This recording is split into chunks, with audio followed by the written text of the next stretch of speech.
అవమానించలేదు. ఏ రోజు కూడా ఆయన రావాలి, మేధావి రావాలి, మా సలహాలు ఇవ్వాలి, మా జీవితాలు బాగు చేయాలనే కోరుకుంటారు. కానీ కేసీఆర్ కొడితే చాలా గట్టిగా ఉంటుంది, మీరు కూడా సిద్ధంగా ఉండాలి. అండ్ ఇంకొక అంశం ప్రధానంగా చింతపండు నవీన్ అంటే తీర్మార్ మల్లన్న అంశం చాలా కీలకంగా ఉంది. ఆయన బయటికి రావటం అంటే మీ పార్టీలో భాగస్వామే, ఆయనకి పార్టీ టికెట్ ఇచ్చింది, ఎమ్మెల్సీగా ఉన్నటువంటి పరిస్థితి. ఆయన దాన్ని ఆ పేపర్ని కాల్ చేసే పద్ధతి కానీ లేకపోతే విమర్శిస్తున్న తీరు షోకాజ్ నోటీస్ కూడా వచ్చింది. సో ఈ అంశం అనేది చాలా కీలకంగా కాంగ్రెస్ పార్టీ కొంతవరకు తలనొప్పిగా మారింది అన్నటువంటి అంశం.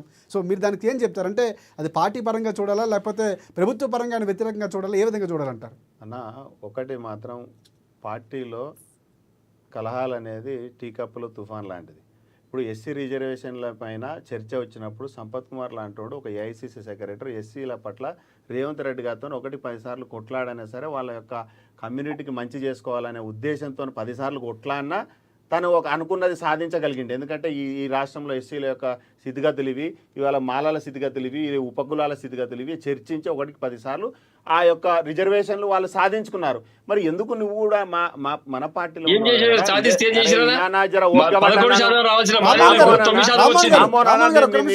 పార్టీ గురించి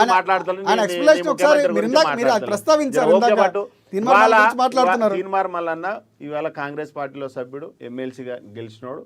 ఇవాళ నిజంగా బీసీలకు అన్యాయం జరిగేటప్పుడు ఎస్ నీకు హక్కు ఉంది, నువ్వు బీసీ బిడ్డగా నువ్వు రేవంత్ రెడ్డి గారితోనే లేకుంటే పార్టీ నాయకులతోనే చర్చించి మాట్లాడి మనకు బీసీలకి న్యాయం జరిగే విధంగా మనకు ఒక అడుగు ముందుకేసి మనం ఆ హక్కులని సాధించుకోవాలి తప్ప ఇప్పుడు వచ్చిన అవకాశాన్ని మనము అది చేజార్చుకుంటే ఇంకా మళ్ళీ ఎన్నేళ్ళని మనం చరిత్ర రేపుకుంటున్నాం. 8 కమిషన్లు 8 కమిషన్లు ఇచ్చిన చరిత్రనే బీసీల యొక్క స్థితిగతులు అధ్వానంగా ఉన్నాయని చెప్తున్నారు. మరి ఇప్పటిదాకా పనిచేసిన వాళ్ళు కూడా ఏం చెప్తారు, సుప్రీంకోర్టులో 50% రిజర్వేషన్ అసలు మించకూడదనే సుప్రీంకోర్టు హైంద్రాసాని జడ్జిమెంట్ ఉందంటారు. అదే హైంద్రాసాని జడ్జిమెంట్లో పేజీ నెంబర్ 89లో రాష్ట్రంలో యొక్క బీసీల యొక్క స్థితిగతులను బట్టి రిజర్వేషన్లు పెంచుకోవచ్చు అనే అవకాశం ఉన్నా కూడా మనం 10 ఏళ్ళు మనం అది సాధించుకోలేదు. కానీ వాళ్ళ ప్రభుత్వం ముందుకు వచ్చి మరి రేవంత్ రెడ్డి గారు ముందుకు వచ్చి మరి అవకాశాన్ని మనకు కల్పించేటప్పుడు మనం పార్టీలో ఉన్నటువంటి నాయకుడు కాబట్టి నువ్వు కూడా కొట్టాడాల్సిన బాధ్యత ఉంది. పార్టీలో ఏం మాట్లాడవచ్చు, తప్పేముందండి. అది బీసీల కోసం సాటి నువ్వు కొట్లాడి పేపర్ కాల్చిన ఇంట్లో ఉంటే బీసీలకు న్యాయం జరుగుతుందా? నేను ఒక బీసీగా కాంగ్రెస్ పార్టీలో ఉన్నప్పుడు నేను కొట్లాడాలి, నువ్వు కొట్లాడాలి, అందరూ ఏకమై మరి బీసీలకు న్యాయం జరిగే విధంగా పోరాటం చేయాలి. ఆ సలహా ఏదో మీడియా ముఖంగా కాకుండా లేకపోతే బీసీ సభలో కాకుండా రేవంత్ రెడ్డి గారిని కలిసి చెప్పుంటే బాగుండేదంటే అభిప్రాయం కూడా వినిపిస్తుంది. దాన్ని ఏకీభవిస్తారా?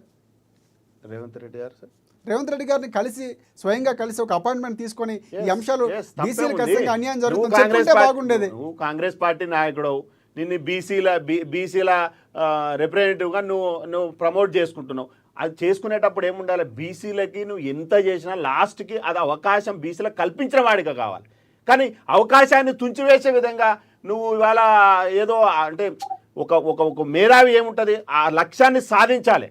ఆ సాధించినప్పుడే నీకు కూడా ఆ గుర్తింపు వస్తుంది, ఆ బీసీలకు కూడా న్యాయం జరుగుతుంది. నువ్వు అదే పార్టీలో ఉండి నువ్వు ఆ ప్రభుత్వానికి వ్యతిరేకంగా బీసీలకి వ్యతిరేకంగా నువ్వు ఆ చర్యల్ని పాల్పడితే మాత్రం అది బీసీలకు మంచి జరిగే అవకాశం కాదు. మళ్ళీ ఏదైనా బీసీగా అందరూ బీసీలు, నువ్వు బీసీ నేను బీసీ, పార్టీ మనకి నిజంగా బీసీలకు అన్యాయం జరుగుతున్నప్పుడు పార్టీలో ఉన్నటువంటి బీసీలందరూ ఒక కమిటీగా కూర్చొని మాట్లాడి చర్చించి ఇవాళ ప్రతిపక్షాలనే మనం సలహాలు ఇవ్వంటున్నాం, ఇవాళ పార్టీలో ఉన్న వాళ్ళకి సలహాలు ఇవ్వద్దని చెప్తారా? లేకుంటే ఏదైనా సరే ఒక పారదర్శకంగా ఒక మంచి పద్ధతిలో ఒక బీసీల యొక్క రిజర్వేషన్లు మనం చేస్తామని ఒక కమిట్మెంట్ రాహుల్ గాంధీ గారి యొక్క ఆదేశాలతో ప్రభుత్వం చేసేటప్పుడు అందరు బీసీ నాయకులు ఇవాళ మల్లన్న గారు కావచ్చు, మహేష్ కుమార్ గౌడ్ కావచ్చు, చాలామంది బీసీ పొన్నం ప్రభాకర్ కావచ్చు, బీసీ మంత్రులు చాలామంది ఉన్నారు.